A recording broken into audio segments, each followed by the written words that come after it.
హైదరాబాద్ సీసీఎస్లో మాజీ IPS TDP నేత శివానందరెడ్డిపై case నమోదు చేశారు తెలంగాణ పోలీసులు.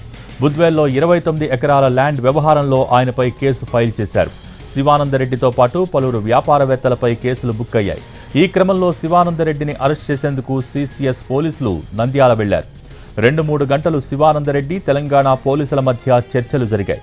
చివరికి తెలంగాణ పోలీసులు నోటీసులు ప్రిపేర్ చేస్తుండగా శివానందరెడ్డి కారెక్కి వెళ్లిపోయారు.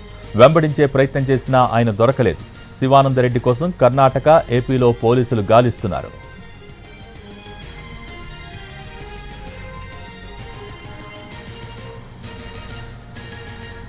హైదరాబాద్ సీసీఎస్లో మాజీ ఐపీఎస్ టీడీపీ నేత శివానందరెడ్డిపై కేసు నమోదు చేశారు తెలంగాణ పోలీసులు.